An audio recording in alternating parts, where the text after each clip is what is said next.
Amenemhat IV, or Amenemhes, also known as Amenemhet IV, was the seventh and penultimate king of the late 12th dynasty of Egypt during the late Middle Kingdom period.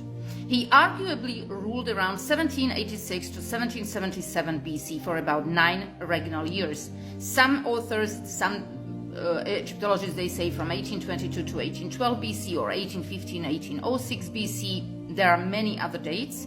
Amenemhat IV may have been the son, grandson, and son-in-law or stepson of his predecessor, the powerful Amenemhat III. His reign started with a seemingly peaceful 2-year co-regency with Amenemhat III. He undertook expeditions in the Sinai for turquoise, in Upper Egypt for amethyst, and to the land of Punt. He also maintained trade relations with Byblos, as well as continuing the Egyptian presence in Nubia. Amenemhat IV built some parts of the Temple of Hathor at Serabit el-Kadim in the Sinai and constructed the well-preserved Temple of Renenutnet in Medinet Madi. The tomb of Amenemhat IV has not been identified, although the southern Masgunam pyramid is a possibility. Amenemhat IV was succeeded by Sobek Neferu, who may have been his sister or stepsister. She was a daughter of Amenemhat III. Her reign marked the end of the 12th dynasty and the beginning of the Middle Kingdom's decline into the second intermediate period. Amenemhat IV's mother was a woman named Hetepti. Hetepti's only known attestation is an inscription on the wall of the temple of Renenunet at Medinet Madi, where she is given the title of king's mother, but not the titles of king's wife, king's daughter, or king's sister. Amenemhat IV may have died without a surviving male heir, which could explain why he was succeeded by Sobek Neferu. The Turin canon, a king list redacted during the early Ramesside period, records Amenemhat IV on column 6, row 1, and credits him with a reign of 9 years, 3 months, and 27 days. Amenemhat IV is also recorded on entry 65 of the Abydos king list and entry 38 of the Saqqara tablet, both of which date to the New Kingdom. In any case, Amenemhat IV's rule seems to have been peaceful and uneventful. Amenemhat IV is well attested by contemporary artifacts, including a number of scarab and cylinder seals. Co-regency. Amenemhat IV first came to power as a junior co-regent of his predecessor Amenemhat III, whose reign marks the apex of the Middle Kingdom period. The co-regency is well attested by numerous monuments and artifacts where the names of the two kings parallel each other. Expeditions. The Sinai. 4 expeditions to the turquoise mines of Serabit el-Kadim in the Sinai are dated to his reign by in situ inscriptions.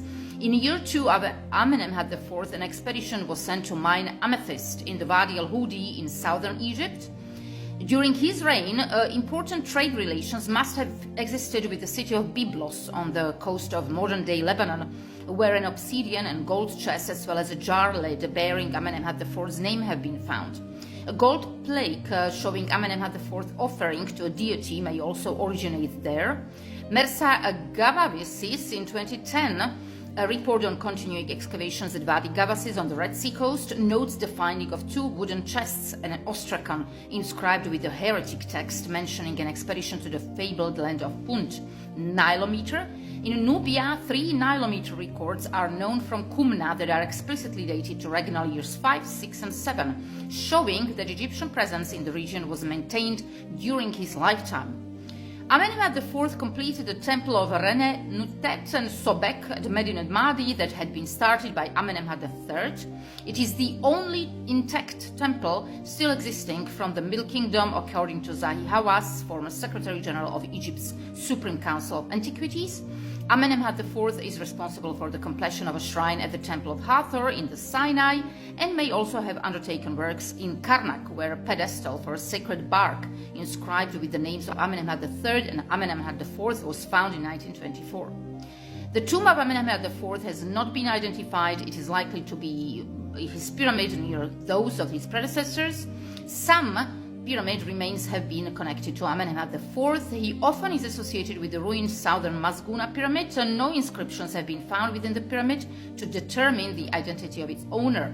At Dashur, next to the pyramid of Amenemhat II, the remains of another pyramid dating to the Middle Kingdom were discovered during building work, and it might be of Amenemhat IV. Legacy. Less than half a decade after Amenemhat IV's death, The 12th dynasty came to an end and was replaced by the much weaker 13th dynasty. Although the first two rulers of this new dynasty may have been sons of Amenemhat IV, political instability quickly became prevalent and kings rarely ruled beyond a couple of years.